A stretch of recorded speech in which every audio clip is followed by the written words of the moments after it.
Page 361। ये and पे नहीं, ये एंड पे जो दो स्टूडेंट्स आई हैं ये आखिर में जाके खड़े हो जाए, आखिर में जाके खड़े हो जाए। हाइब्रिड अब्दुल्ला, इन दोनों को आखिर में खड़ा करवाएं।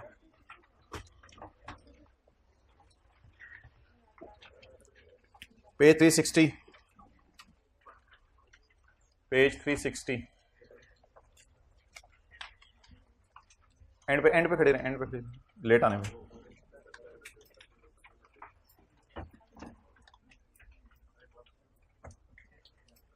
पेज 359 से शुरू करें। हर वो बंदा जो इनकम फ्रॉम बिजनेस कमा रहा है, आगे आ जाए, आ जाए जी, एंड पे जाके खड़ी रहे। ओ एंड पे क्लास कब की शुरू होगी हुई है। हर वो बंदा जो इनकम फ्रॉम बिजनेस कमा रहा है उसने क्या क्या इंश्योर करना है, कौन कौन से रिकॉर्ड संभाल के रखने हैं।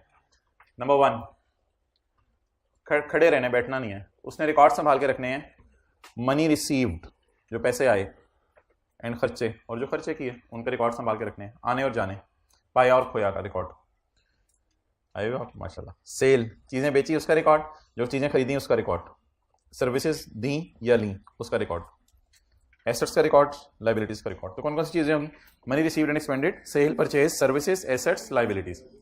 इन सारी चीज़ों के रिकॉर्ड्स आपने संभाल के रखने हैं, records to be kept. Next, in case of a tax payer engaged in the production, जो चीज़ें बना के बेच रहे हैं, और प्रोसेसिंग और मैन्युफैक्चरिंग। दूसरी क्लास में किसी ने किसी को समझाना नहीं है, जो सवाल है मेरे से पूछें, क्लास में पूछ लें, क्लास के बाद पूछें। हाइब्रिड में किसी ने किसी को समझाया उसे क्लास से निकाल दिया जाएगा आज। और लाइक एक्टिविटीज़, और मैं जो बात बोलूँ आप लोगों ने रिपीट नहीं करनी है, आहिस्ता से दिल में बोलनी है। All items of cost relating to utilisation. अच्छा जी, मैन्युफैक्चरिंग कंसर्न में जहाँ चीज़ें प्रोड्यूस हो रही हों वहाँ मटीरियल भी लग रहा होता है, वहाँ लेबर भी इन्वॉल्व होती है, और वहाँ ओवरहेड भी इन्वॉल्व होते हैं। तो इन्होंने इन चीज़ों के रिकॉर्ड संभाल के रखने हैं। और अकाउंट्स कितने ऐसे तक संभाल के रखने हैं, 6 साल तक। Every tax payer other than company, company के अलावा अगर कोई टैक्स पेयर है जो कि इनकम फ्रॉम बिजनेस कमा रहा है तो उसने क्या रखना है। इसमें हमने कल 2 कैटेगरीज पढ़ी थी।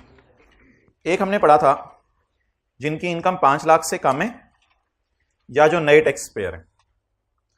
शायद आपको याद हो, ये एक डायग्राम से हमने बनाई थी जो आप लोगों ने घर जाके बुक पे अपनी बना ली थी वेबसाइट से देख के। ये तो बहुत अच्छा किया था आप लोगों ने, ऐसे ही बच्चे चाहिए। तो हमने ये पढ़ा था कि नए टैक्स पेयर्स और ऐसे लोग बिजनेसमैन या ट्रेडर्स, मैन्युफैक्चरर्स जिनकी साल का प्रॉफिट 5 लाख से कम है, इन दोनों के बारे में पढ़ा था हमने। इन्होंने कौन से रिकॉर्ड्स संभाल के रखने हैं, इन्होंने कौन से रिकॉर्ड्स संभाल के रखने हैं।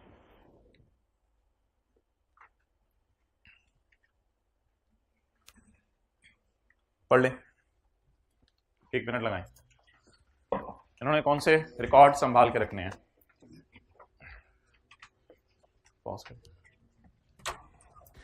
सिर्फ 220 व्यूज आए थे सुबह तक टर्म टेस्ट 1 की डिस्कशन पे, सिर्फ 220 व्यूज, और इसमें से 219 वो लोग हैं जिन्होंने वीडियो खोल के बंद कर दी थी। अच्छा जी, टर्म टेस्ट 1 की डिस्कशन अपलोड हो चुकी हुई है। Page 360, page 3। क्लास में काश ये चीज़ें करने का टाइम मिले, सिलेबस ज़्यादा नहीं देता। और वैसे भी देखो, पास फेवर की प्रैक्टिस है, सवाल है, न्यूमेरिकल जितने मर्जी कर लो, 1000 भी कर लोगे तो क्या होगा, तो फ़ायदा नहीं होगा। उसमें ये होगा कि आप दूसरे सब्जेक्ट्स कंप्रोमाइज़ कर रहे होगे, तो जितना कराया जा रहा है उतना काफ़ी है। बहरहाल डिस्कशन अवेलेबल है, आप देखें, कोई मसला है मेरे से पूछें। तो ऐसा टैक्स पेयर जिसकी साल की इनकम 5 लाख से कम है, या कोई नया टैक्स पेयर है, उसने बिजनेस इनकम के कौन से रिकॉर्ड संभाल के रखने हैं। Serial number dated, serial numbered and dated cash memos, invoices या रसीद for each transaction of sale. हर सेल की ट्रांजैक्शन की रसीदें संभाल के रखनी है, हर सेल की ट्रांजैक्शन की रसीद संभाल के रखनी है। इनवॉइस पे दुकानदार क्या लिखता है, दुकानदार अपना नाम लिखेगा, ये शॉपकीपर का नाम होगा, शॉपकीपर का। अच्छा, अपने बिजनेस का नाम लिखेगा, अपना पता लिखेगा बिल के ऊपर, अपना नेशनल टैक्स नंबर, अपना आईडी कार्ड नंबर और अपना सेल्स टैक्स रजिस्ट्रेशन नंबर। दुकानदार नहीं लिख रहा तो उसका अपना कसूर है, लिखना चाहिए। कौन सी चीज़ बेची, कितनी बेची, और क्या वैल्यू थी जो चीज़ें उसने बेची, ये सारा डाटा दुकानदार ने प्रोवाइड करना है बिल के ऊपर, इनवॉइस के ऊपर। जब हर ट्रांजैक्शन 100 रुपए से कम हो तो फिर ऐसी सूरत में कैश मेमो बना लें। कैश मेमो ये दुकानदार का एक इंटरनल रिकॉर्ड होता है। जो कि कस्टमर को बिल देना जरूरी नहीं है। अगर दुकानदार 100 रुपए से सस्ती चीज बेच रहा है, कोई ग्राहक आया 40 रुपए की चीज दे दें, कोई बच्चा आया 10 रुपए की चीज ही दे दें, कोई और आया 70 रुपए की ये दे दें, कोई और आया 80 रुपए की ये चीज दे दें, तो दुकानदार अगर 100 रुपए से कम की चीजें बेच रहे हैं तो फिर ऐसा करे, एक सफा पकड़े, उस सफे पे लिखते रहे ये चीज इतने की बेची, ये चीज इतने की बेची। इसे कहेंगे cash memo. Where transaction does not exceed 100 रुपया, जब ट्रांजेक्शन 100 रुपए से कम की हो।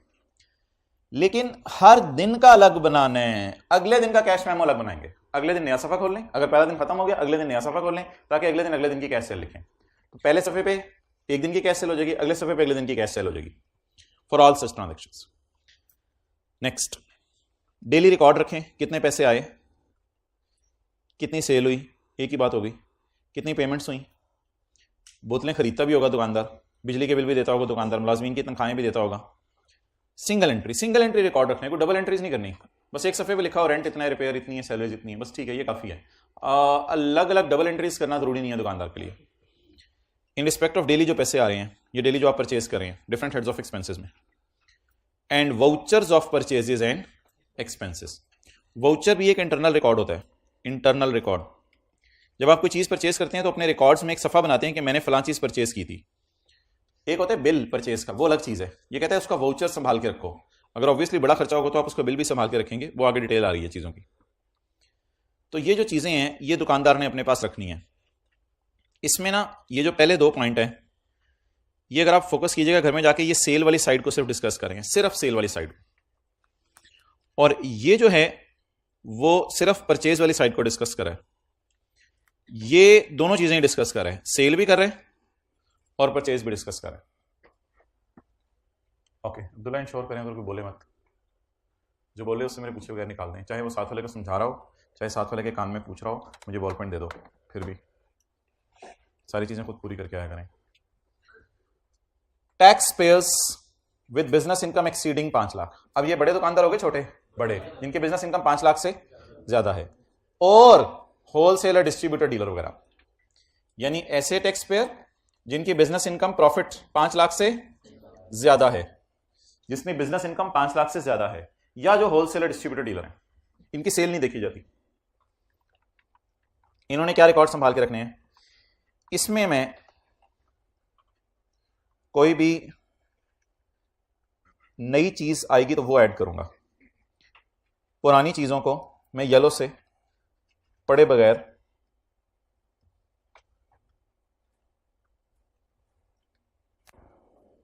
अगर आप होलसेलर, डिस्ट्रीब्यूटर, डीलर हैं, सबर पहले देख लें, साथ साथ मल्टी प्रोसेसिंग ना करें। अगर आप होलसेलर, डिस्ट्रीब्यूटर, डीलर हैं या कमीशन एजेंट है और आपकी एक सेल 10,000 से ज्यादा है, यानी किसी ने आके कहा 12,000 के हीटर दे दो, 13,000 की फलां चीज दे दो, और तो ऐसी सूरत में आपने नाम एंड पता भी पूछना है। भाईजान ये मैंने आपको पहले बता दिया, ये सेलर का नाम है और ये बायर का नाम है। पिछले वाले ने बायर का नाम नहीं पूछना था, छोटी छोटी चीजें बेच रहा है, उसने बायर का नाम नहीं पूछना। लेकिन ये थोड़ा बड़ा दुकानदार है, इसने किसका नाम पूछना है? बायर का नाम पूछना है। अगर आप होलसेलर, डिस्ट्रीब्यूटर, डीलर या कमीशन एजेंट हैं और आप एक ही दफा 10,000 से ऊपर की सेल कर देते हैं, तो फिर आप बंदे का नाम बताएं कौन आपसे चीजें लेके गया। लेकिन सिर्फ कब? जब वो बंदा चीजें खरीदे 10,000 से, और अगर वो 10,000 से कम की चीजें खरीदे फिर जरूरी नहीं है। नेक्स्ट, ये रेपिटेशन है, ये सारी बात होगी सेल की, ये इधर से इसी बुलेट में से ये सारी बात होगी सेल की। अच्छा आगे, ये लफ्ज नहीं है कैश बुक और बैंक बुक। कैश का आना जाने की भी टी कौन बनाना है आपने, कैश बुक और बैंक बुक, ये चीज नहीं है। बाकी ये पुराने, आप पहले दिन आए हो या मास्क पहना होता है आपने? वहीं बैठो ना जहां के हो। ओके नेक्स्ट, आगे आगे आगे। जनरल लेजर भी नई चीज आ गई, जनरल लेजर भी नई चीज आ गई। और जरा नजर मार के बताएं, बस खत्म, ये सारी नई चीजें। General ledger and annual summary of receipt, summary भी बनाएं, पूरे साल में कितने पैसे है, पूरे साल में कितनी सेल हुई, पूरे साल में कितनी परचेज हुई। इधर शायद एनुअल समरी का जिक्र नहीं था पीछे। नेक्स्ट, ये बात पुरानी वाली है, vouchers of purchase and expenses. लेकिन आगे नई चीज है, जब आपकी एक परचेज 10,000 से ज्यादा हो तो आपने नाम पता भी बताना है जिससे आपने चीजें खरीदी। पेई का आपने नाम पता भी बताना है, जिससे आपने चीजें खरीदी, जिससे आपने परचेज की, उसका नाम पता भी बताना है। नेक्स्ट नोट कर लेना अपने पास कि ये क्या नाम है, क्या पता है इसका। ये तो बिल्कुल ही नई चीज है। Where the tax payer deals in purchase and sale of goods, जहां टैक्स पेयर परचेज और सेल ऑफ, क्या बोला आप, बोला था अभी आपने कुछ, इसमें बोला इसने कि नींद आ रही है। अगर कोई ऐसा आप पे हाल तारी हो रहा हो तो बाकियों को क्यों इसमें शेयर करते हो? क्लास में ऐसा कमेंट ना किया करें जिसके साथ सब पे पढ़े। अब मुस्कुराओ और आगे चले, परेशान क्यों हो जाते हैं ऐसी शक्ल बना में, पता नहीं मैं डांट के क्या कर लेना है। आगे चलें जी। अच्छा भाई, अगला जो रिकॉर्ड आपने रखना है डेट इज ऑफ इन्वेंट्री, वो आपने किसका रखना है? स्टॉक। स्टॉक का जो रिकॉर्ड है ना वो आपने क्वार्टरली रखना है, यानी हर, अच्छा स्टॉक कौन सा होता है? जो पड़ा हुआ जो या बिक गया हो? पड़ा हुआ। Where the tax pay deals in purchase and sale of goods, तो हर 3 महीने के एंड पे आपने स्टॉक को काउंट करना है, इसकी क्वांटिटी, क्या क्या चीजें पड़ी हुई हैं और क्या इनकी वैल्यू है। ये भी नई चीज है, तो ये नई चीजें मैंने ग्रीन में हाईलाइट कर दी।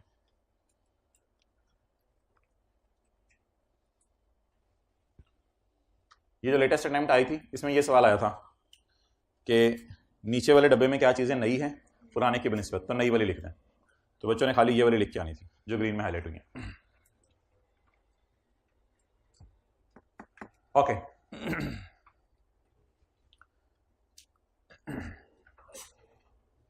अब आप आ जाएं पेज 361 पे। पेज, अच्छा कर रहे थे आप पेज 361 पे? ना ना ना, उधर बोलना नहीं, समझाना नहीं, पूछना नहीं। अब्दुल्ला 3 4 5 ना नोटिस बोर्ड लिख के ना हर बेंच के साथ लगा दें। बोलना नहीं, पूछना नहीं, समझाना नहीं। अब देखना नहीं भी लिख के लगा दें, हम देखें भी ना, देखना नहीं, नहीं ये देखना नहीं ना लिखना, बल्कि कुछ इस तरह का लिख के लगवाओ, हमसायों का ख्याल रखें, हमसायों के हकूक पहचाने, कुछ इस किस्म की भी नीचे ना 1-2 फिक्रे लिख देना जरा। अच्छा अगले सफे पे आए, पॉइंट 4 पे। यह बहुत ही बड़ा बिजनेसमैन है जिसकी साल की सेल 25 लाख से ज्यादा है, लेकिन ये कौन है? मैन्युफैक्चरर।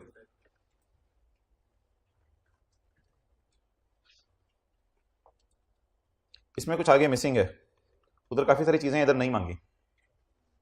एक पहली बात ये होगी। दूसरी बात, sale day book and sale ledger, ये तो नहीं था पीछे। परचेज डे बुक टाइप कोई लफ्ज नहीं था पीछे। जनरल लेजर टाइप कोई लफ्ज था सही वैसे, लेकिन उसके साथ आगे कोई तफसील भी थी, एनुअल समरी की तफसील थी उधर। तो जनरल लेजर तो लफ्ज था ना, आगे कुछ मिसिंग है। डन हो गया? चलें जी। ये watchers of purchase and expenses भी था उधर लफ्ज, ये भी था, ये भी सारा था। स्टॉक का भी था, स्टॉक में quarterly inventory showing description, quantity and value. लेकिन जो चीजें गेट से अंदर आ रही हैं उनका रिकॉर्ड और जो बाहर जा रही हैं उनका रिकॉर्ड, ये नहीं था उधर। और ये भी नहीं था उधर कि वर्क इन प्रोग्रेस में कितना स्टॉक पड़ा हुआ है। तो यहां तो बस ये छोटी सी ग्रीन लाइन है, 2-3 नहीं है। हाँ कहना मेरा राइट है, आपका भी है, मैंने कौन सा क्या आपका नहीं है। ये कहने का मतलब ये तो नहीं है मेरा तो आपका नहीं है। ओके अच्छा जी, ये आखिरी पॉइंट 3, इसके लिए ना आप थोड़ा सा जहन में ले आए, डॉक्टर्स हॉस्पिटल्स में गए या क्लिनिक्स में गए इलाज कराने के लिए, तो वो थोड़ा सा आपको जहन में रहना पड़ेगा। अंग्रेजी ऑलमोस्ट वही है, सीरियली नंबर्ड एंड डेटेड, लेकिन इधर लफ्ज लिखा हुआ है पेशेंट स्लिप। पेशेंट स्लिप नया लफ्ज है वैसे, बाकी तो वही चल रहा है। प्रोफेशनल का लफ्ज नहीं है, ठीक है, प्रोफेशनल का लफ्ज नहीं है। Description and quantity and value of medicine sold और डिटेल्स ऑफ ट्रीटमेंट। क्या इलाज किया? डॉक्टर को आपने आंखें दिखाई, डॉक्टर को आपने नाक दिखाया, डॉक्टर को आपने कान दिखाया, डॉक्टर को आपने अपना सर दिखाया, ट्रीटमेंट, सर्विसेज रेंडर्ड। लेकिन ज्यादा कॉन्फिडेंशियल बातें नहीं डॉक्टर ने नोट करने लग जानी आपकी, confidential details are not required. ज्यादा ही तहसील में घर तक पहुंच जाए और आपकी बातें पूछने लग जाए, ज्यादा डिटेल में नहीं जाना कि क्यूएम में क्या चल रहा है आजकल। और ये एंड अमाउंट्स चार्ज्ड, और डॉक्टर ने जो आपसे पैसे लिए, तो डॉक्टर ने ये रिकॉर्ड संभाल के रखने हैं। और जाते जाते प्यार से डॉक्टर आपका नाम पूछेगा, अल्लाह आपका भला करे, आप नाम बता जाएं अपना। नाम पूछेगा जाते जाते डॉक्टर का, नेम ऑफ पेशेंट। और अगर लॉयर हैं तो वो आपका क्लाइंट का नाम पूछेगा। अगर चार्टर्ड अकाउंटेंट है आप, तो आप भी जाते हुए क्लाइंट का नाम पूछेंगे कि इंजमामुल हक आप मेरे पास रिटर्न जमा करवाने आए हैं, तो मैं हूं, आप इंजमाम हैं। तो अगेन ये डॉक्टर का नाम हो गया, और ये तो पता चल गया आपको, ये पेशेंट का नाम हो गया। लेकिन पेशेंट से एड्रेस नहीं पूछना, माइंड कर जाएगा। जो पेशेंट आ रहे हैं वो भी नहीं आएंगे आपके पास फिर, क्योंकि डॉक्टर ने घर तक पहुंचाना है। हाउएवर द कंडीशन, और रोजाना बेल देके भाईजान आज कोई मसला तो नहीं, हाउएवर द कंडीशन। ये एक टीका भी लगा था, डॉक्टर ने लगाया था जाते हुए, अमाउंट चार्ज्ड। पता नहीं आपको टीका क्यों कहते हैं, डॉक्टर ने मुझे टीका लगा दिया। अच्छा, हालांकि टीका ये होता है ट्रीटमेंट, आप इसको टीका कहते हैं।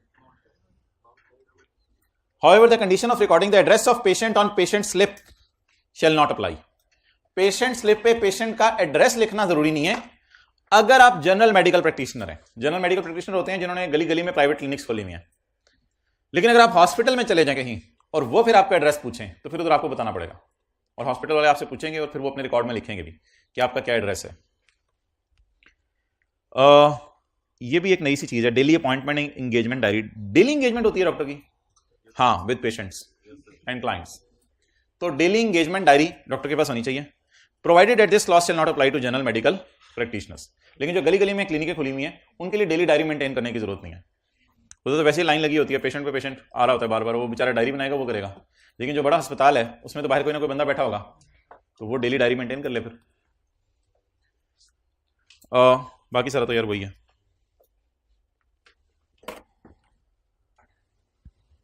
यहां से पकड़े बाजू अपना, हाँ पकड़ो, मानो नहीं क्या मतलब, हाथ दोगी यार, लेवल इसमें चेक करो, नहीं बोल रहा है। यहां से पकड़े, खोल लें इसको, ये पकड़े, ये हाइब्रिड वाले ने बोलना नहीं, खोलें, ऐसे करें, सेल्स टैक्स शुरू करें। ओ शुक्रिया ना, आप दिल पत्थर हो गए, मैं आप नहीं बहाया करो, इट्स अब तो इस पेपर सर पे आ गए हैं, अब तो नदामत के आंसुओं का भी कोई फायदा नहीं होना। भाईजान आपको आखिरी मौका मिल रहा है, सेल्स टैक्स तकरीबन 30 नंबर का पेपर में आता है, तो यहां से अगर आपको 25 नंबर ले लें तो बाकी जो पिछला पड़ा हुआ उसमें से अगर 25 ले लें, पहले 3 चैप्टर्स में से 10 नंबर आते हैं, पहले 3 चैप्टर्स में से 10 नंबर का सवाल आता है, और इधर से 30 नंबर का आता है, और फिर इनकम टैक्स में से बाकी 60 नंबर का सवाल आता है। तो यहां से अगर आप 30 नंबर ये सिक्योर कर लें तो you will be like you are flying. Point number 1, तो इसलिए ये आखिरी मौका है आपके पास सेल्स टैक्स, इसके बाद मौका नहीं है। भाईजान चैप्टर 20 है, इसलिए फरमा रहे हैं बच्चे एसी का टेम्परेचर भी 20 पे करते हैं। ले आए जी रिमोट, ले आए रिमोट। चैप्टर 16 हमने खत्म कर लिया है, अब 16 से 20 पे जाना है। ले आए जी रिमोट, देखी जाएगी, 20 पे करने सारे एसी। बच्चों से पूछना शुरू करें,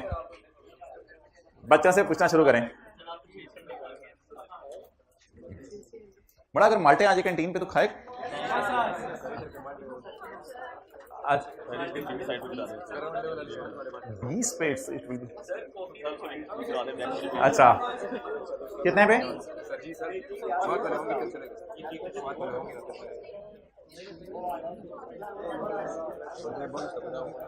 ओके, क्या सही करा दें इसके विंग सीधे कर दें।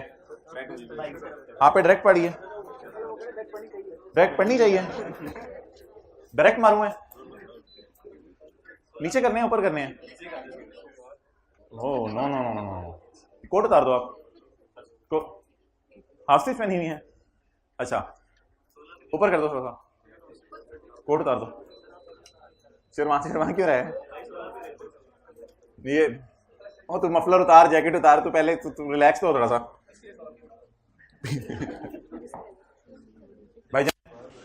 भाईजान ये आप ऐसी सही करा लें। अच्छा चलो उसे देख रहे हो, कराओ ना। हाँ करेंगे यार, करें भैया, उस क्लास में नहीं बोलना। अब्दुल्ला इस क्लास में ना क्यों इनको जरा एक रिस्पेक्ट दें और कल इन सबके लिए समोसे लाएं। ना, वो अच्छे बच्चे हैं, वो बात मान गए हैं, अब बोलेंगे नहीं, कल इन सबके लिए समोसे आएंगे। ओके अच्छा जी, पॉइंट नंबर 1, दिस एक्ट, ये हरकत may be called as sales tax act 1990। इस हरकत का नाम आज ही सेल्स टैक्स एक्ट 1990 रख लें। इसको हम फुफ्फू जी का एक्ट कहेंगे, इनकम टैक्स वाला नहीं, ये सेल्स टैक्स वाला। अच्छा, it extends to whole of Turkmenistan, ये पूरे तुर्कमानिस्तान पे फैल जाएगा, अर्जेंटीना तक पहुंचेगा। द टेरिटोरीज ऑफ पाकिस्तान, कहते हैं मैं बताता हूं पाकिस्तान में क्या क्या आजकल, comprise the following: Punjab university, Balochistan, NWFP, थोड़ा पीछे देखें पंजाब, ऊपर देखें सिंध, नीचे देखें Islamabad. Keeping in view above discussion, कहते हैं ये जो ऊपर से हम डिस्कशन कर रहे हैं सुबह से 2-3 घंटे से, इस डिस्कशन के बाद कहते हैं मैं इस नतीजे पे पहुंचा हूं कि पूरा पाकिस्तान ही अल्हम्दुलिल्लाह इसमें आ गया। चलें वैसे हंसते खेलते सीए कर लें। टैक्स पीरियड, टैक्स पीरियड 1 महीना, उधर बोलना नहीं, टैक्स अच्छा यार, अगर किसी के पास कोई चीज आ रही हो तो आप क्यों, ये थोड़ा सा दिल और जिगर रखें अपना। टैक्स पीरियड, वो ऑनलाइन वालों के भी जज्बात हैं, वो भी घर बैठे हुए हैं। टैक्स पीरियड वो घरों में भी तो है, ये कह रहा है। अच्छा, असल में ना टैक्स पीरियड 1 महीने का अरसा होता है, तो ये साल नहीं होगा। जिस तरह इनकम टैक्स में साल होता था, तो यहाँ पे 1 महीना होगा। Tax period is a period of 1 month और such other period specified by federal board with the approval of federal minister in charge. जो पाकिस्तान के फेडरल मिनिस्टर हैं उनसे मशवरा मांगेगा बोर्ड, और 1 महीने से ज्यादा का अरसा भी हो सकता है, लेकिन आमतौर पे टैक्स 1 महीने का ही दिया जाएगा। अच्छा जी, टैक्स जमा कराने की इस लॉ में तारीख है 15। अगर ये फरवरी का महीना है तो फिर आपने टैक्स जमा कराना है 15 मार्च को। टैक्स कब जमा कराने? 15 मार्च को। असल में इधर टैक्स हर महीने जमा कराया जाएगा। Due date for furnishing the return is 15 of the month following the end of the month, month के बाद जो आ रहा है। यानी अगर जुलाई है तो 15 अगस्त, अगर अक्टूबर है तो 15 नवंबर, अक्टूबर है तो 15, दिसंबर है तो 15, और other date specified by board and different dates में बी स्पेसिफाइड, और बोर्ड डिफरेंट डेट्स भी बता सकते हैं for furnishing different parts of annexures of return. Annexures होते हैं, जैसे सेल का एनेक्जर अलग होगा, परचेज का एनेक्जर अलग होगा, तो ये आप चीजें इंपोर्ट कर रहे हैं उसका एनेक्जर अलग होगा।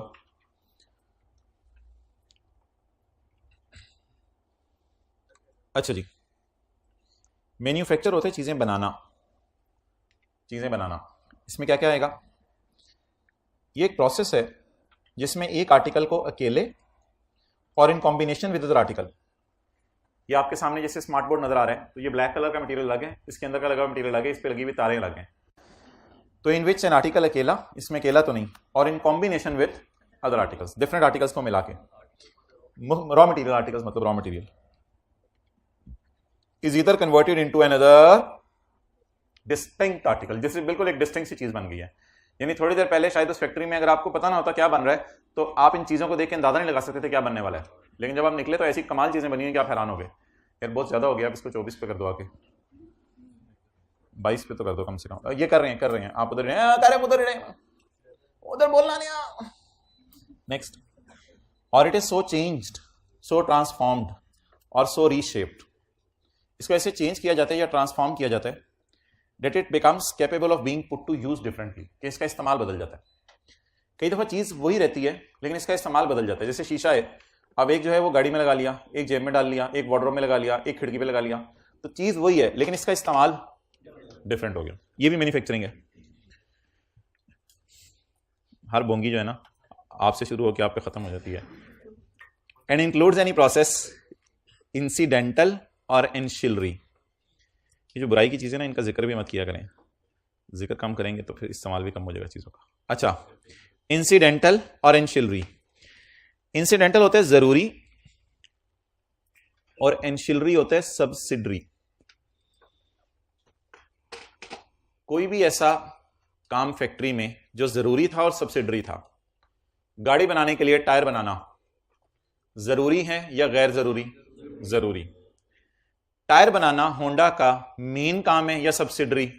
सब्सिडरी काम है। मेन काम तो इनका गाड़ियां बनाना है, उसके लिए टायर बनाना पड़ा ताकि फाइनली गाड़ी आपके पास आ जाए। तो फैक्ट्री में 2 किस्म के काम हो रहे होते हैं, जो जरूरी होते हैं और जो सब्सिडरी होते हैं। वो भी काम जो है वो जरूरी है एक तरह के, उनके बगैर गाड़ी नहीं बन सकती। और ये प्रिंटिंग प्रेसेस हैं जहां कार्ड प्रिंट हो रहे होते हैं, अखबारें प्रिंट हो रही होती हैं। पब्लिशिंग, लिथोग्राफी भी उसी तरह की चीजें, इंग्रेविंग, चीजों के ऊपर इम्बोस करना, तो ये सारी भी मैन्युफैक्चरिंग है। चीज़ों को असेंबल करना, मिक्स करना, कटिंग करना चीज़ों की, डाइल्यूटिंग करना, दो चीज़ों को मिलाना, बॉटलिंग। रियाज बॉटलर्स वाले पेप्सी या कोक को बोतलें मिक्स करके देते हैं। पेप्सी या कोक के कोई ऐसी फैक्ट्रियाँ नहीं है जहाँ बोतलें बनती हों, ये किसी और को इन्होंने दिया हुआ है काम। बॉटलिंग, पैकेजिंग, रीपैकेजिंग, चीज़ों की पैकिंग करना, दोबारा पैकिंग करना, और preparation of goods in any manner, या किसी भी तरह चीज़ें बनाना, that is all manufacturing. Retail price with reference to third schedule. Third schedule निकालें, पेज नंबर 469। कोई बहुत दूर के इलाके से बच्चा आया हुआ तो तशरीफ ले आए। ये आया हुआ बहुत दूर से, इसको बुलाओ। आओ, बोलो बोलो बोलो, जल्दी आओ।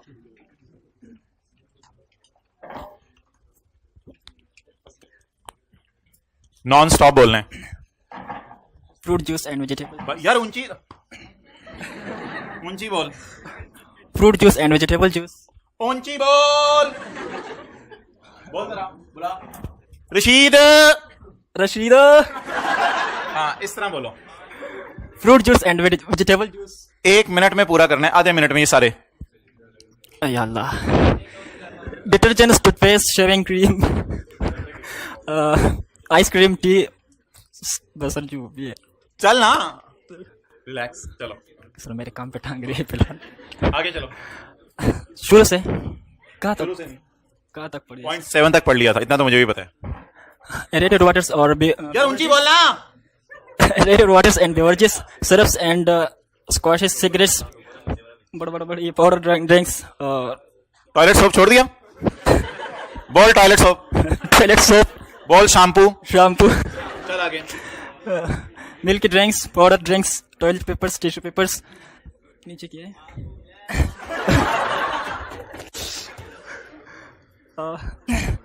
जी कौन साहब आधे मिनट में बोलेंगे, हाथ खड़ा करके आ जाए इधर। जी आ जाए। नहीं सबको सुनाया ना। फ्रूट जूसेस, वेजिटेबल एंड शुरू हो जाना। फ्रूट जूसेस, डिटर्जेंट, टूथपेस्ट, इस तरह शुरू हो जाओ। मैं माइक के बगैर ही बोलूंगा। नहीं माइक के साथ सबको आवाज है ना, ऑनलाइन वाले भी एंजॉय करें। अब छोड़ दें सारी।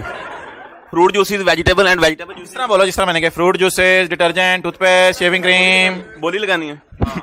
Fruit juices, vegetable juices, detergent, toothpaste, shaving cream, ice cream, tea, aerated water, syrups and squash, cigarettes, toilet soap, shampoo, milky drinks, powder drinks, toilet paper and tissue paper, spicy salt in retail packing, bearing, cement salt in retail packing, shoe polish, mineral water, इस तरह बोलो। Shoe polish and shoe ice cream, mineral water.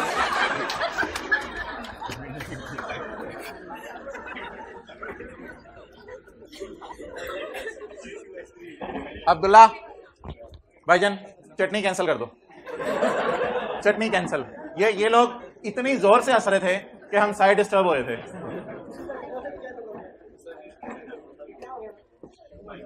Okay, in 20 items में एक characteristic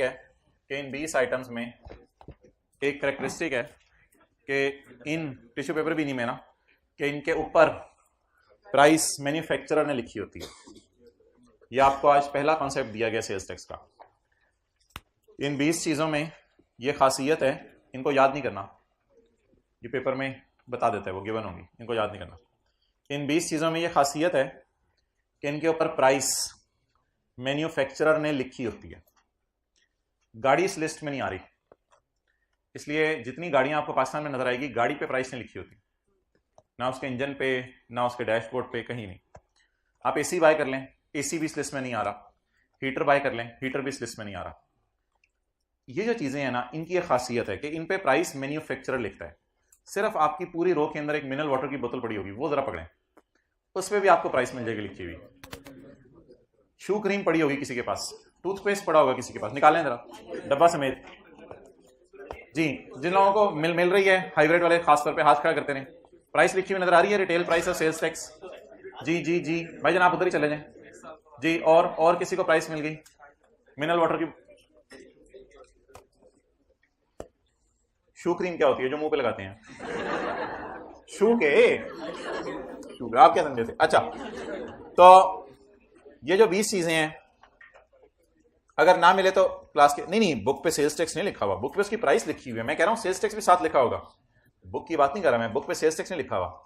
ये जो चीजें हैं 20 पाकिस्तान में जहां से भी आप खरीद लेंगे, इन पे प्राइस मैन्युफैक्चरर ने लिखी होगी और साथ इसके सेल्स टैक्स पे लिखा होगा। हीटर के डब्बे के बाद शायद प्राइस तो लिखी हो लेकिन उसका सेल्स टैक्स नहीं लिखा होगा कभी भी, क्योंकि पाकिस्तान में इसकी इजाजत नहीं है।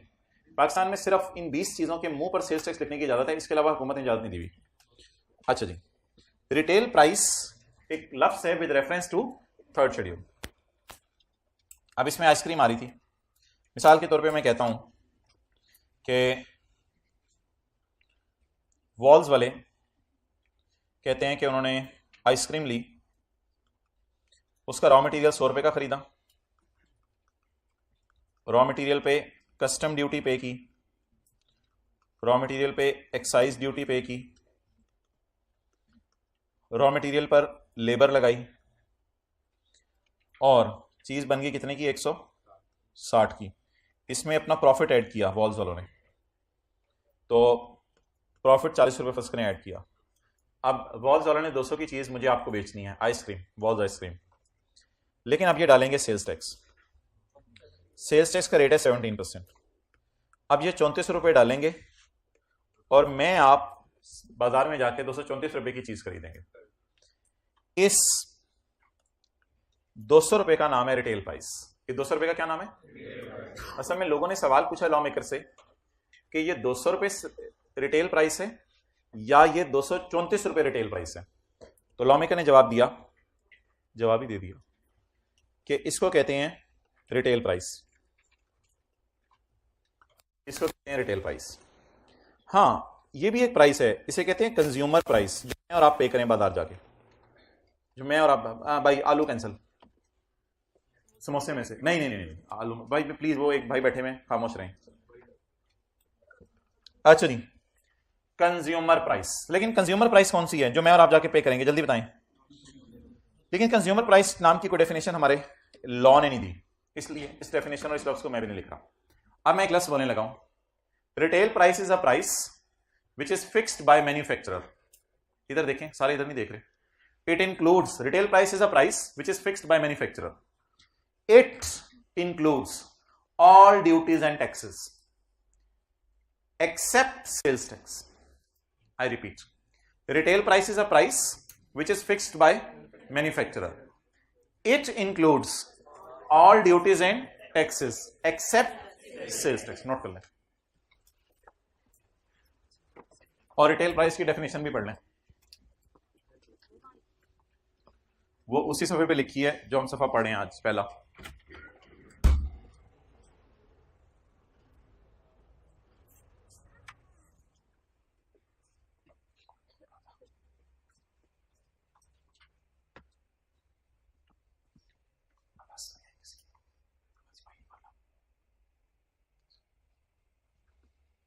क्लास की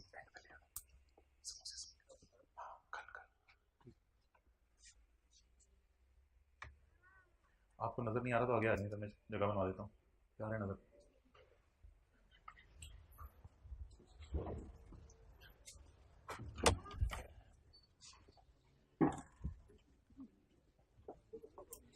अच्छा मस्ती भी लेता हूँ। ओके,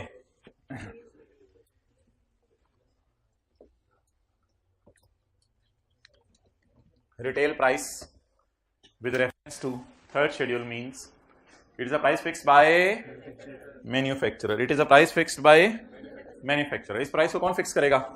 दुकानदार ने नहीं ये लगाई हुई। दुकानदार ऊपर स्टिकर लगा भी देते तो हमारे मेरे जैसे लोग उतार के देख रहे थे नीचे का लिखा हुआ था, ऐसे ही करते हैं ना। अच्छा जी, तो it is a price fix by manufacturer और importer in case of imported goods. कुछ इंपोर्टेड गुड्स के केस में भी ऐसा होता है। In it this price include all duties and other than, सारी ड्यूटीज एंड टैक्सेस शामिल है।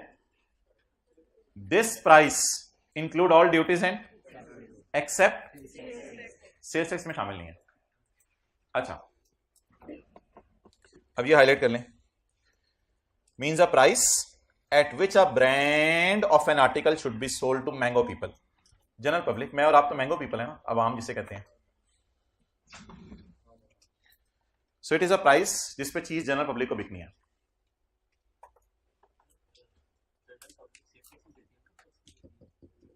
अभी ये सेल्स टैक्स का जरा मैकेनिज्म समझ लेने दो। बहरहाल टैक्सेस तो लगते हैं और सारे लगते हैं, एक से ज्यादा भी लगते हैं।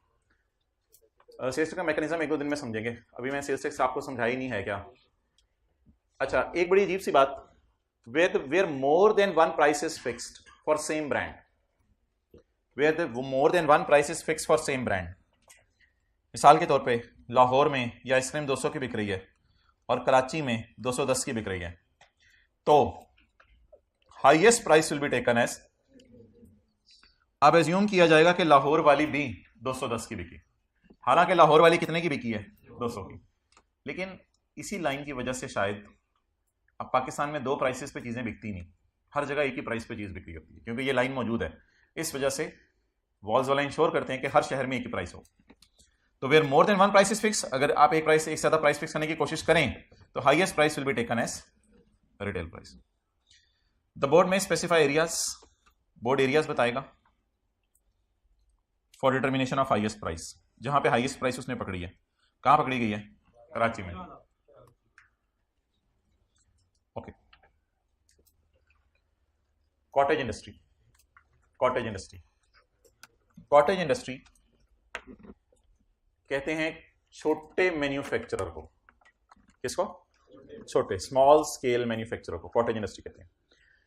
कॉटेज इंडस्ट्री बनने के लिए 4 शर्त पूरी होनी चाहिए। पहली शर्त, आपके पास जो बिजली का मीटर हो वो इंडस्ट्रियल ना हो। इंडस्ट्रियल मीटर ना होते हैं उन लोगों के पास जिन लोगों ने बड़ी बड़ी फैक्ट्रीज लगाई हुई हैं, तो आपके पास इंडस्ट्रियल लेवल का मीटर ना हो। वो नॉर्मल जो घरों के लिए बिजली के मीटर लगे होते हैं ना, वो भी आप लगवा ले तो चलेगा। दूसरी शर्त, आपकी फैक्ट्री किसी रेजिडेंशियल एरिया में हो जहां लोग रहते हैं। तीसरी शर्त, छोटी छोटी इंडस्ट्रीज को प्रमोट करें। हाँ, हमसायों को डिस्टर्बेंस होगी, ये बात अपनी जगह। आपकी फैक्ट्री किसी रेजिडेंशियल इलाके में हो। तीसरी शर्त, आपकी लेबर 10 से ज्यादा ना हो, क्योंकि 10 से ज्यादा लोग आगे तो महल्ले के अंदर फैक्ट्री के अंदर बंदे ही आए रहेंगे, फिर महल्ले वाले भी डिस्टर्ब होंगे। तो आपकी लेबर 10 से ज्यादा ना हो। 10 भी हो सकते हैं, 10 भी हो सकते हैं। जैसे टेस्ट में कॉन्सेप्ट टेस्ट हुआ था ना कि 25,000 की तनख्वाह दी जा रही है, तो 25,000 की तनख्वाह कैश में दी जा सकती है, कोई मसला नहीं। 25,000 से ऊपर वाली कैश में नहीं दी जा सकती। तो कुछ लोगों को धोखा खा लिया था, उसको भी नॉट अलाउड कर दिया था। और आखिरी चीज, सेल आपकी 1 करोड़ से कम होनी चाहिए। सेल आपकी 1 करोड़ से कम होनी चाहिए। 10 मिलियन कितना बनता है, 10 मिलियन, 1 आई, दहाई, सैकड़ा, हजार, 10 लाख, 10 लाख, करोड़। तो सेल आपकी 1 करोड़ से क्या होनी चाहिए, या 1 करोड़ भी हो सकती है, कोई मसला नहीं। तो कॉटेज इंडस्ट्री बनने के लिए कितनी शरायतें जी, 4। नंबर 1, आपके पास इंडस्ट्रियल गैस का या बिजली का कनेक्शन नहीं होना चाहिए। दूसरी शर्त, घरों के झुरमट में आपकी फैक्ट्री हो। तीसरी शर्त, लेबर आपकी 10 या उससे ज्यादा, 10 या उससे कम हो बस। साल की सेल आपकी, ये सप्लाईज होती हैं सेल ही, सप्लाईज की सेल ही होती हैं, टर्नओवर भी सेल ही होती है। साल की सेल आपकी 10 मिलियन या उससे कम हो। 10 मिलियन से ज्यादा नहीं होनी चाहिए, 10 मिलियन भी सेल एक्सेप्टेबल है। Open market price, open market price means the consideration in money. Consideration money का मतलब है पैसे। Open market price means the पैसे विच दैट सेल और अ मिलती जुलती sale would generally fetch in open market. खुले बाजार में वो चीज या उससे मिलती जुलती चीज अगर बेच दी जाए तो बेच के जो पैसे आए, that is called as open market price. Similar supply का मतलब क्या इसने यूज किया है, मिसाल के तौर पे हम ये 2 डस्टर हैं, शायद उधर कलर अच्छी तरह नजर ना आ रहा हो, ये ग्रीन कलर का है और ये ग्रे कलर का है। कितने सही है मेरे कलर में बता। अच्छा, ये ग्रीन कलर का है और ये ग्रे कलर का डस्टर है।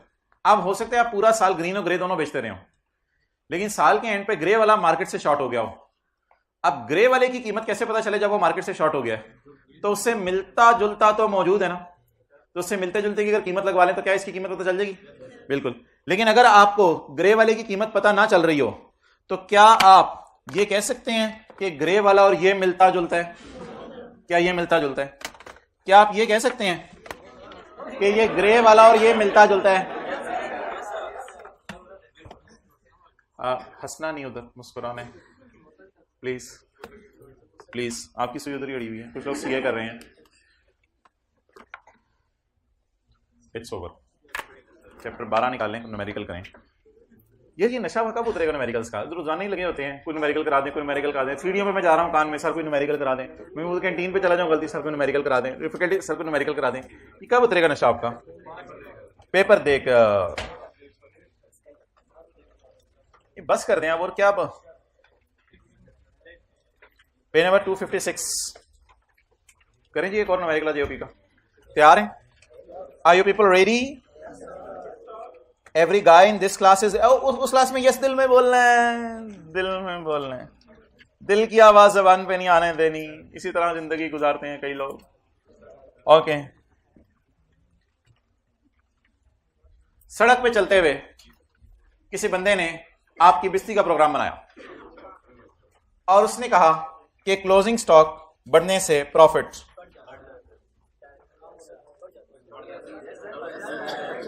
क्लोजिंग स्टॉक बढ़ने से प्रॉफिट, आपने सड़क से साइड पे फुटपाथ पे उससे बिठा लेना। उसे कहना बेटा आप जरा बैठे, मैं कोई मशीन नहीं हूं, मुझे सिर्फ आप एग्जैक्ट गिन के 1 मिनट दे दें, इंशाल्लाह मैं आपको चेक करके बता देता हूं कि क्या होता है, ताकि कॉन्सेप्ट हमेशा के लिए समझ आ जाए। चेक कर लेते हैं, कोई डेटा में डाल के देख लेते हैं क्या फर्क पड़ता है। सेल 100 रुपए किसी बिजनेस की, नो नो नो नोट नहीं करना। ओपनिंग स्टॉक 10 रुपए, परचेज 50 रुपए, क्लोजिंग स्टॉक 3 रुपए जी। Cost of sale 57, profit letter के बगैर ही बता दें, कुछ तो करेंगे लेटर के बगैर, खैर है। अब किसका इंपैक्ट किस पे देखूं? प्रॉफिट पे। अच्छा जी, चले मैं देखता हूं।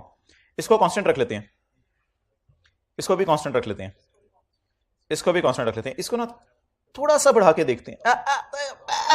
ये थोड़ा सा बढ़ा के देखा, थोड़ा बिल्कुल थोड़ा सा बढ़ा लिया, थोड़ा सा बिल्कुल 56। ओए होए होए होए होए होए, अभी भी कुछ बोलेंगे कम हुए, उनको तो चपेड़े और चंडे मार के कॉलेज से निकालेंगे हम।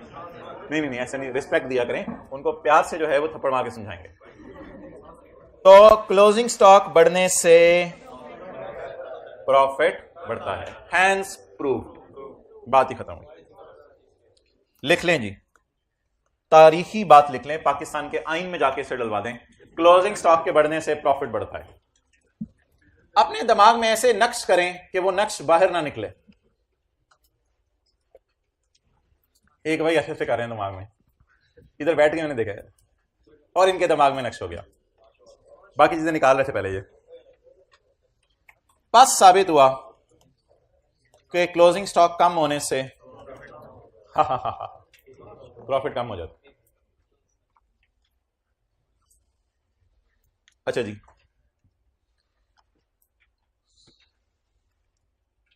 ये जाने नहीं छोड़े, कभी बाकी रसद आए होते हैं, कभी सुहेल खालिद कादी पहुंचे होते हैं। आज मुस्तफ़ा अली और जैन आ गए हैं, कल सबा अकरम और जुनैद ने जान खाई हुई थी। Mustafa Ali and Jain are partners of resident form in park. ये सारे बिजनेस के न्यूमेरिकल्स रिवाइज हो रहे हैं। अब ये नहीं बिजनेस के न्यूमेरिकल कब करने हैं, तो बिजनेस के न्यूमेरिकल हैं ये। अभी हम सारी चीजें जाके सेक्शन 21 में से अक्सर चीजें ढूंढेंगे, अक्सर चीजें तो सेक्शन 21 के टेस्ट कर रहे हैं, वो आपको पता है। मुस्तफ़ा अली एंड जैन सेक्शन 21, 22 और 23 ये सबसे ज्यादा पेपर में टेस्ट हो रहे हैं। 21, 22, 23, 24 न्यूमेरिकली, डेप्रिसिएशन और डिडक्शन नॉट अलाउड वाला section. Mustafa Ali and Jain are partners, काश कि वो कभी सेक्शन 76, 7 की तरफ मूव करे, वो भी कर नहीं रहा इतना ज्यादा, उसको करना चाहिए। कॉस्ट कंसिडरेशन इन फडों में डालना चाहिए बच्चों को, लेकिन वो सेक्शन 21 पे एग्जामिनर की सुई अड़ी हुई है सारी। Mustafa Ali and Jain are partners of resident in Pakistan under name and style मार्ज एंटरप्राइज, तो MAZ के नाम से, which is engage in the selling auto parts. All partners have equal दिमाग इन द फर्म, यानी कि 1:1:1, यानी 1/3, 1/3, 1/3। Following information has been extracted from accounting records. कोशिश करते हैं इनके प्रॉफिट एंड लॉस से कोई गलती पकड़ लें हम। Sale, cost of sale, gross profit, admin expenses, interest expense, other income, नहीं। P&L के मुंह से कुछ नहीं पता चला। हाँ, इंटरेस्ट एक्सपेंस में अगर कोई लीज वाला इंटरेस्ट हुआ वो फिर सवाल बताएगा हमें, लेकिन फिलहाल इंटरेस्ट एक्सपेंस में कोई लीज वाला इंटरेस्ट मुझे नजर नहीं आ रहा यहाँ पे, इसलिए वो देखते हैं सवाल में आगे आया तो ठीक है। ये तो किसी और सवाल की इंफॉर्मेशन है, इसलिए उसने एडिशनल लिखी है, बस रिक्वायरमेंट पढ़ें और सॉरी एडिशनल इंफॉर्मेशन। ये जो ऊपर वाले अकाउंट्स है ना, शुक्र है बता दिया, वरना हमने पिछली 10 वाले खोल के बैठे होने थे। दा बाबू अकाउंट ऊपर वाले अकाउंट्स जो हैं have been prepared on cash basis, have been prepared on cash basis.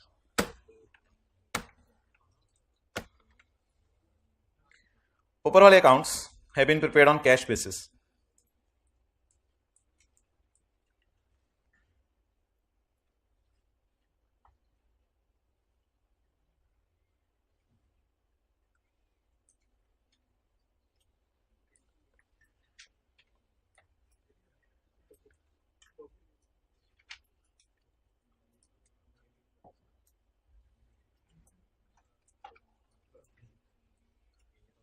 ना ना ना ना ना उधर बोलना नहीं।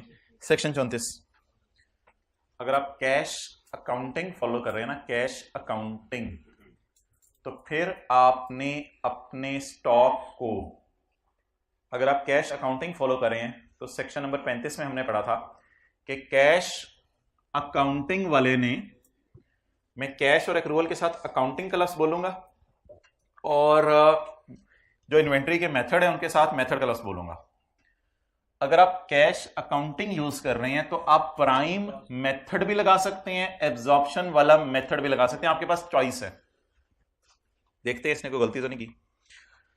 The above accounts have been prepared on cash basis, यानी कैश अकाउंटिंग फॉलो करें ऊपर वाले अकाउंट्स में, and stock is valued on prime cost method. अल्लाह का शुक्र है चॉइस अवेलेबल थी, उसने चॉइस में से प्राइम को पसंद किया, बिल्कुल कोई गलती नहीं, बहुत अच्छी बात है। कैश अकाउंटिंग वाला, मैं इसके लिए अकाउंटिंग का लफ्ज बोल रहा हूं और उसके लिए मेथड का लफ्ज बोल रहा हूं। कैश अकाउंटिंग वाला क्या प्राइम मेथड यूज कर सकता है? कैश वाला क्या प्राइम और एब्जॉर्प्शन में से चूज कर सकता है? तो अगर कैश अकाउंटिंग वाले ने प्राइम मेथड यूज किया है तो क्या ये कोई गलती हुई है या हाँ ठीक है? ठीक है, आगे चलें, फुल स्टॉप, बस आगे भी रिलैक्स आगे पढ़ें। हाउएवर, ताहम द पार्टनर्स, पता नहीं मुस्तफा को चढ़ी अली को या जैन को, मुस्तफा अली या जैन में से किसी पार्टनर्स ने मशवरा किया, change the method of accounting, method of accounting change करना फ्रॉम कैश टू एक्रूवल। इन्होंने कहा अब हम कैश अकाउंटिंग से जाने लगे हैं किसकी तरफ? एक्रूवल अकाउंटिंग की तरफ।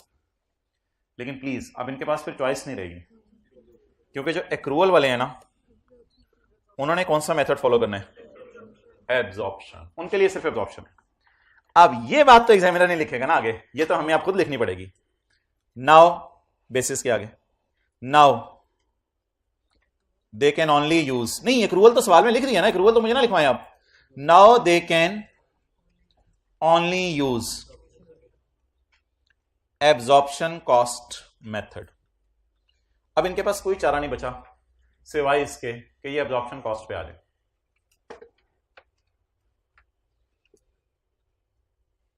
जल्दी नोट करें, इनके पास अच्छा बताना पड़ता है, अल्लाह अकबर, इस हाइट ऑफ एनीथिंग। मैंने आपको कभी ये कहा कि मैंने सुबह वाली क्लास के अंदर ये लाइन लिखवा दी थी, तो आपकी क्लास के अंदर लिखवाने से मैं बोर हो रहा हूं तो मैं नहीं लिखूंगा, और आप जब पहली दफा जिंदगी में ये लाइन लिखने लगे आप भी नहीं लिख रहे। मैंने कभी ये कहा कि ये लाइन मैंने 6 महीने बाद भी अगले सेशंस को 2 दफा लिखवानी है तो मैं नहीं लिख रहा।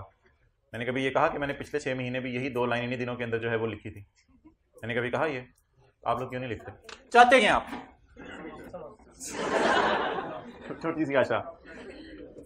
अच्छा जी मोहतरम, द अबव अकाउंट्स, ऊपर वाले accounts, have been prepared on cash basis, जिसमें स्टॉक वैल्यू हुआ है प्राइम मेथड पे। ठीक है, आगे चलो, फिर चाहते क्या हो तुम? फुल स्टॉप के बाद उन्होंने कहा चाहते क्या हो तुम?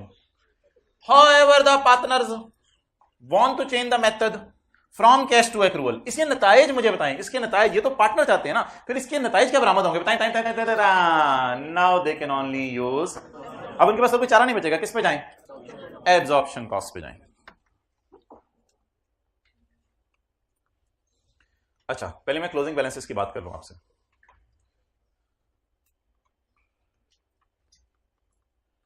सही लिखे मैंने?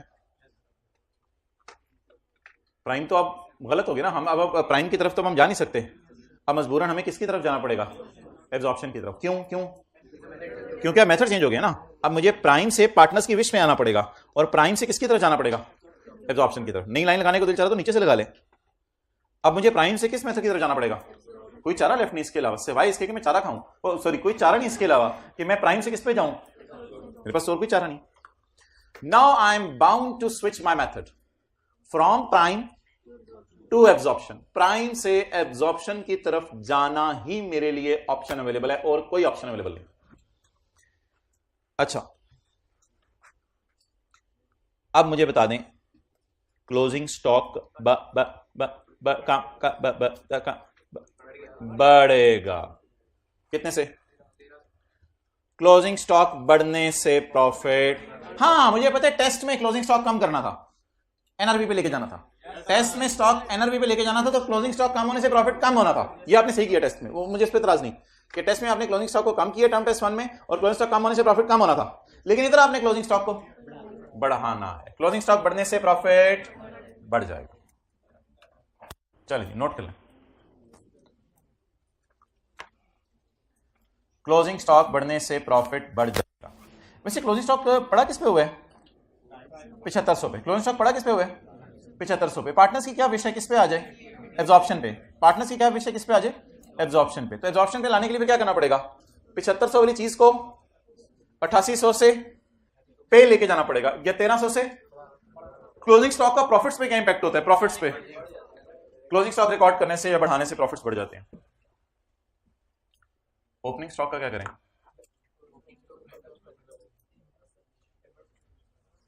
यार ओपनिंग स्टॉक को ना इग्नोर कर दें। असल में तसल्ली से बात समझिएगा, ओपनिंग स्टॉक के डेटे को पेपर में क्यों इग्नोर करना है। पिछले साल जो है ना, डायरेक्टर्स ने ख्वाहिश का इजहार नहीं किया था, कि ख्वाहिश का इजहार इसी साल किया। तो पिछले साल cash basis of accounting he use हो रही थी, और पिछले साल का क्लोजिंग स्टॉक प्राइम पर ही पड़ा हुआ था। पिछले साल के क्लोजिंग स्टॉक में कोई गलती नहीं है, क्योंकि पिछले साल डायरेक्टर्स की विश नहीं थी कि एक्रूअल पे आए।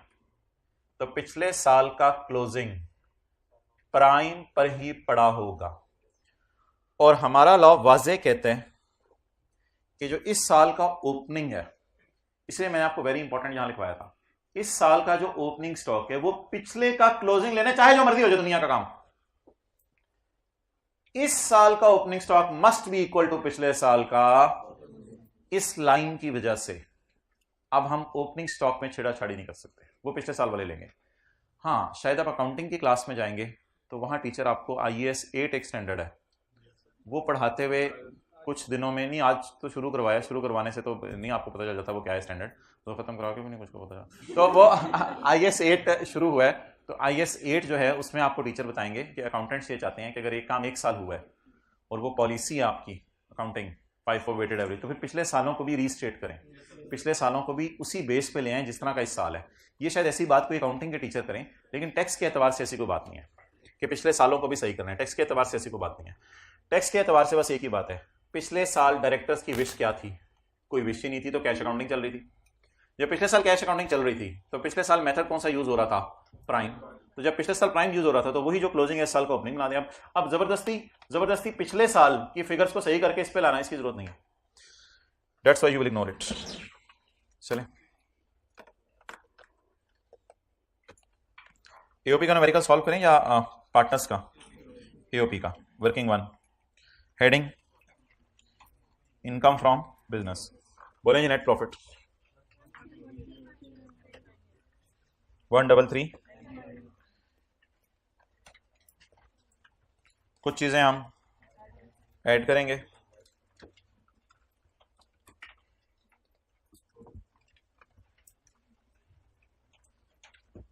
क्लोजिंग स्टॉक बढ़ाने से प्रॉफिट कितना, नोट करें। टेस्ट के सवाल में क्लोजिंग स्टॉक कम करना था, एनआरबी पे लाना था, तो उससे प्रॉफिट कम होना था।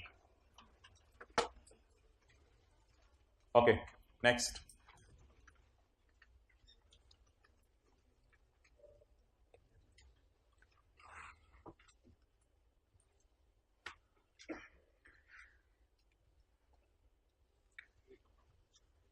बेटा क्यों रो रहे हो? अम्मी कॉस्ट ऑफ सेल उसने मशीन कॉस्ट ऑफ सेल में डाल। बेटा अम्मी मशीन उसने कॉस्ट ऑफ सेल। बेटा ऐड बैक कर दो। अम्मी आपने कब टैक्स पढ़ा? अच्छा जी, तो मशीन कहां डाल दी उसने? अल्लाह अकबर। मशीन कॉस्ट ऑफ सेल की टाइप चीज है या बैलेंस शीट टाइप चीज है? तो मशीन उसने डाल दी कॉस्ट ऑफ सेल से, जो चाइना से मंगवाई थी यूज्ड। वैसे यूज्ड चाइना से मंगवा रहे ना तो इस पे इनिशियल अलाउंस मिलेगा। अगर यूज पाकिस्तान से लेना तो फिर नहीं मिलता, अगर यूज चाइना से मंगवा लें फिर तो इनिशियल अलाउंस मिलेगा। On 31 July 2020 amounting to 211। अच्छा एक बात याद रखिएगा कि अक्सर बच्चे ना फुल स्टॉप की आगे वाली लाइन पढ़ते हैं। अब पढ़ के वो इजी मार्क्स लूज करते हैं। कैसे? फुल स्टॉप की आगे वाली लाइन पढ़ के ना कोई पंगे ले रहे होते हैं। भाई ये बाहर जाएं, ये खवातीन को बताएं अंदर सी हो रहा है, चुप कराएं। अब्दुल्ला ये हर क्लास के बाहर कोई ना कोई खड़ा होता है, और आप में से तो मेरे ख्याल से कोई नहीं इस क्लासों के बारे बातें करते, किसी और क्लास से। अच्छा अब मोहतरम मुझे ये बताएं, क्या मशीन खर्चों में पड़ी होनी चाहिए? फुल स्टॉप के बाद वाली लाइन आपने नहीं पढ़ा करनी, इसलिए कि वो लाइन पढ़ के आप इस फिगर को पंगे लेंगे, इससे कोई चीजें प्लस माइनस करने की कोशिश करेंगे। हालांकि सवाल चीख के पुकार है, इंक्लूड इतना ही है। एग्जैक्ट पहले इस अमाउंट को छेड़ें और इसको उल्टाएं, इसके बाद फुल स्टॉप वाली लाइन भी पढ़ लेंगे, वो बात की बात है। तो प्लीज प्लीज इस कॉन्सेप्ट को किसी तरह दिमाग में बिठा लें कि अगर कभी कोई फिगर कॉस्ट ऑफ सेल में पड़ी है तो उसको एग्जैक्ट अमाउंट से उल्टाना है, बाद में फुल स्टॉप वाली लाइन पढ़नी है। उल्टाएं जी मशीन को। कितनी यार हद होती है, एक तो बोलते भी नहीं। 2110 मशीन को उल्टा दें। उल्टा कर माइनस करें इसका इनिशियल अलाउंस, डेप्रिसिएशन नहीं, टैक्स डेप्रिसिएशन। इनिशियल अलाउंस और टैक्स डेप्रिसिएशन इसकी माइनस करें। चलो अब जरा फुल स्टॉप के आगे मैं पढ़ लेता हूं।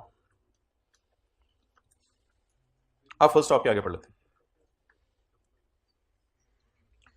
अच्छा ये जो मशीन की कॉस्ट है ना, इसमें कस्टम ड्यूटी पड़ी हुई है। देखें अगर कस्टम ड्यूटी, ट्रांसपोर्टेशन, इंस्टॉलेशन, कुछ इस टाइप की चीजें अगर मशीन की कॉस्ट में पड़ी हो ना, पड़ी रहने दीजिएगा, पेपर में पंगे पुंगे ना कीजिएगा। अब्दुल्ला नहीं उधर जाएं प्लीज, 10 मिनट रहते हैं, उधर बैठे आज। Cost include payment of custom duty of 90,000। Cost में 90,000 की कस्टम ड्यूटी पड़ी है, पड़ी रहने दे मेरे ख्याल से, कोई मसला नहीं। ठीक है आगे चलें। कस्टम ड्यूटी, ट्रांसपोर्टेशन, इंस्टॉलेशन, ये सारी चीजें एसेट की कॉस्ट का पार्ट होती है। मेरे ख्याल से तो नॉन रिफंडेबल टैक्सेस अगर कोई हो वो भी एसेट की कॉस्ट का पार्ट होती हैं। आए इनकम टैक्स मशीन की कॉस्ट में पड़ा हुआ है। इनकम टैक्स मशीन की कॉस्ट में पड़ा हुआ है। मुझे तो ये कॉस्ट सही नहीं लग रही, क्योंकि इनकम टैक्स के बारे में तो सेक्शन 21 कहता है कि बिजनेस का खर्चा नहीं है। बल्कि एक और बात बताऊं आपको, इनकम टैक्स तो एसेट की कॉस्ट भी नहीं होती, ये तो एक टैक्स टाइप चीज है, और उसने इनकम टैक्स को कॉस्ट में डाल दिया है। अब अगर इनकम टैक्स कॉस्ट में डल गया है तो इनकम टैक्स कैपिटलाइज हो गया है, तो कैपिटलाइज होने की वजह से इनकम टैक्स फिर डेप्रिशिएट, अजीब सी बात है, इनकम टैक्स यानी डेप्रिशिएट होगी, समझ नहीं आ रही। मुझे नहीं लग रहा ये इनकम टैक्स कॉस्ट में पड़ा होना चाहिए। कॉस्ट में से क्या कर दें, इसको पड़ा रहने दें, कॉस्ट में से निकाल दें, जरा इसको कॉस्ट में से निकाल दें, कॉस्ट से कोई ताल्लुक। कस्टम ड्यूटी को पड़ा रहने दें, कस्टम ड्यूटी, ट्रांसपोर्टेशन, इंस्टॉलेशन, उसको पड़ा रहने दें, वो डेप्रिशिएट भी हो जाए, कोई मसला नहीं। But income tax obviously is not a business का खर्चा and it is not a part of cost of asset, बल्कि इनकम टैक्स को एंड पे हम माइनस कर देंगे जहां पे इसकी जगह होती है। तो वर्किंग 1.1 ऐसे ही टाइम जाया करने के लिए कर रहा हूं। वर्किंग 1.1 जी, मशीन कितनी है, कस्टम ड्यूटी पड़ी रहने दें और माइनस कर दें सिर्फ जवाब। तो ये तो ऐसे ही मैंने वर्किंग कर ली, मैंने मशीन की कॉस्ट निकाल ली। निकलवाएं जी इनिशियल अलाउंस। 2000 का कितने परसेंट इनकम टैक्स याद रखिएगा, वो एंड पे माइनस करना है न्यूमेरिकल के। और टैक्स डेप्रिसिएशन, हाँ 2000 माइनस 500 जरा 15% जी। चलें जी नोट करें।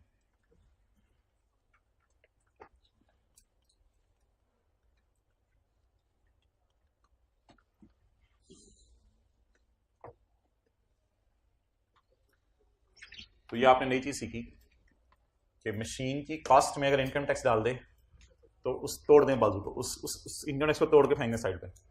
जैसे गाड़ी 26 लाख की होती थी, सॉरी 76 लाख की होती थी, तो 1 लाख तोड़ देते थे ताकि 75 लाख की दे दे। तो अब इसमें पड़ा हुआ है, उसको हैमर मार के ना इनकम टैक्स को फेंक दे नीचे। पीछे क्या बच गया 2000। 2000 हमारे एसेट की कॉस्ट है। क्लियर? नेक्स्ट ही आगे पढ़ें। Admin and selling expenses include payment of 3,80,000 to local hotel for annual Eid Milan party. इसमें की कस्टमर्स बुलाए हुए हैं, एम्प्लॉइज बुलाए हुए हैं और फैमिलीज बुलाई हुई हैं। अब आप ये ना कहिएगा कि कमिश्नर का कोई बंदा खड़ा कर दें और ये देखें कि एम्प्लॉय कितनी बोटियां खा रहा है और एम्प्लॉय के बच्चे कितनी बोटियां खा रहे हैं, तो एम्प्लॉय की बोटियां अलाउड, एम्प्लॉय का बच्चा जो बोटियां खा रहा है नॉट अलाउड। अजीब सी बात बनेगी। तो एंटरटेनमेंट में अगर एम्प्लॉइज़ वगैरह के बच्चे भी आ जाएं, कोई नहीं यार खाने देख क्या हुआ, लोग गाजर की जो है वो प्लेट में डाल के आ रहे होंगे, वो पूरा डोंगे ले आएगा कि क्या होगा ज़्यादा से ज़्यादा, तो कोई मसला नहीं, शॉपर में भर के ले जाएगा, तो कोई मसला नहीं। खैर इसकी टेंशन ना लें, फैमिलीज आ गई हैं तो कोई मसला नहीं। ईद मिलन पार्टी अलाउड है, 10 साल की इग्नोर करते। आगे चले। Payment of fix monthly remuneration of 1.5 lakh to each partner. ओए पार्टनर को तनख्वाह दी जा रही है, मार्केट डिफरेंट यूज कर लूं या काले चलेगा? डिफरेंट। पार्टनर को तनख्वाह दी जा रही है, सैलरी पार्टनर को दी जा रही है। इस कैलकुलेशन में ना कुछ बच्चे गलती करते हैं, कुछ 1.5 लाख को 12 से मल्टीप्लाई नहीं करते, जो 12 से मल्टीप्लाई करते हैं वो 3 से मल्टीप्लाई करना भूल जाते हैं, क्योंकि पार्टनर तो 3 है। सवाल में 2 लाइनें लिखी हुई, पहली लाइन मंथली, दूसरी लाइन ईच पार्टनर। देख मंथली हर महीने तनख्वाह दी जा रही है, ईच पार्टनर हर एक को दी जा रही है। ये छोटी छोटी, ओए ईच पार्टनर भी लिखा हुआ था, बाहर निकल के जो है ऐसी डिस्कशन हो रही होती है, अगला पेपर भी नहीं होता उस टेंशन में। जी बोलें। सैलरी नोट करें या करने के लिए बंदा रखा हुआ है? बंदा रखा हुआ है, चलें अल्लाह आपको और बंदे दे। आगे चलें। मॉम मॉम मॉम मॉम खर्चे में इंटेंजिबल डैड ब्रो सिस सारे आओ घर वाले, ओ खर्चे में सॉफ्टवेयर डाल दिया। Everyone will say add back. Payment 1.5 lakh for accounting software, add back please. इसको उल्टा के ना इसकी अमोर्टाइजेशन माइनस कर दें। लाइफ कितनी है? और यकम जनवरी 23 से मुराद है, फिर डेप्रिसिएशन 6 महीने की निकालेंगे, लेकिन वो मैं बताता हूं, वो तो मुझे पता है। I know that you know that I know. तो सॉफ्टवेयर की कॉस्ट को उल्टाएं। खर्चों में सॉफ्टवेयर की कॉस्ट पड़ी हुई है जिसपे आपका रोना निकल आया था, ठीक है? तो खर्चों में सॉफ्टवेयर की कॉस्ट नहीं पड़ी होनी चाहिए। मशीन जैसे मशीन को भी उल्टाया और माइनस क्या करें? टैक्स वालों की अमोर्टाइजेशन। कॉस्ट 180, लाइफ 10, बोल जो मैं, लाइफ 10, जनवरी में 31 है, फरवरी में 28, मार्च में 31, अप्रैल में 30, मई में 31, जून में 30। 181 डेज डिवाइडेड बाय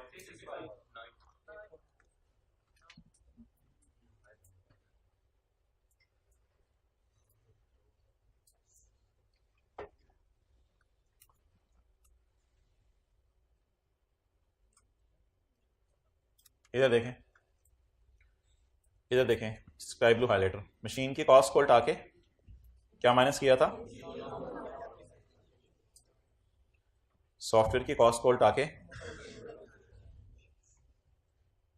देखने की जहमत नहीं की कुछ लोगों ने। मशीन की कॉस्ट को उल्टा के इनिशियल अलाउंस और डिप्रिसिएशन, सॉफ्टवेयर की कॉस्ट को उल्टा के अमोर्टाइजेशन। बातें नहीं करी। आगे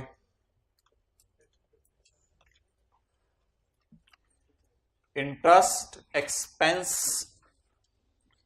में net to EB interest income of 340।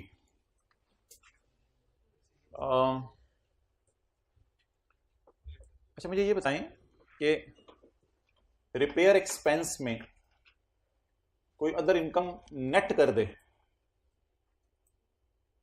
Income खर्चों में नेट कर दे, तो क्या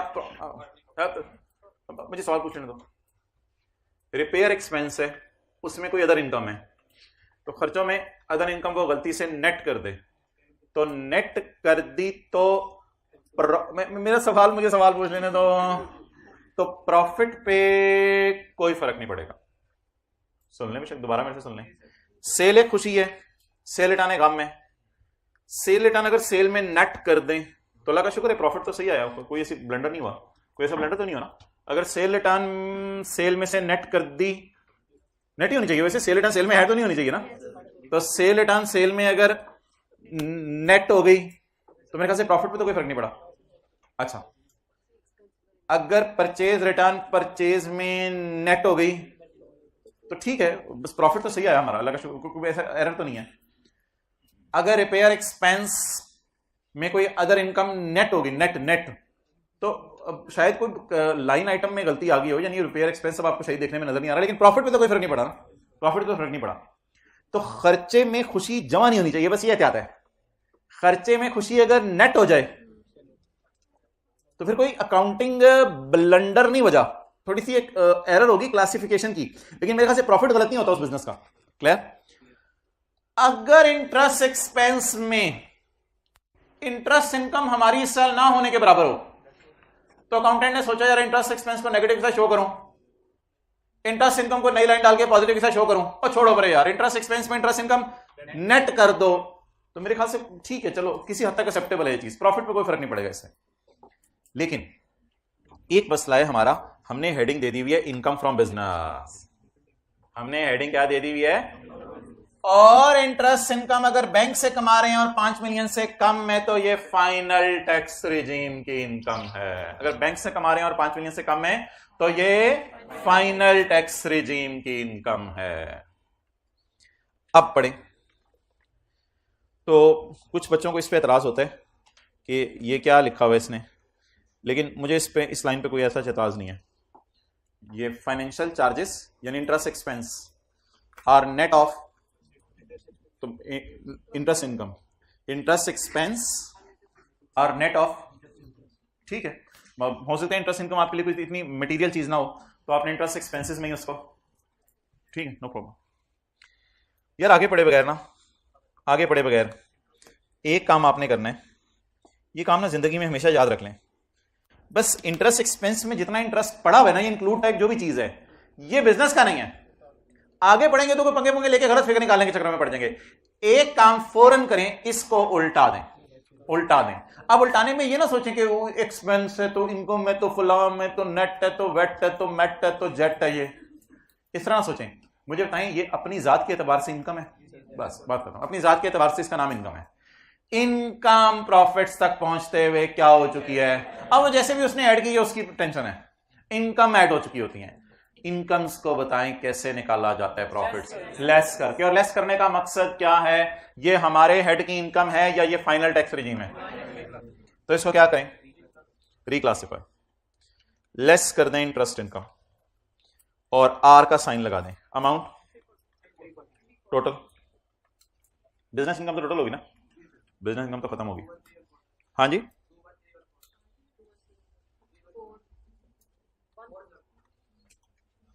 टू 1314।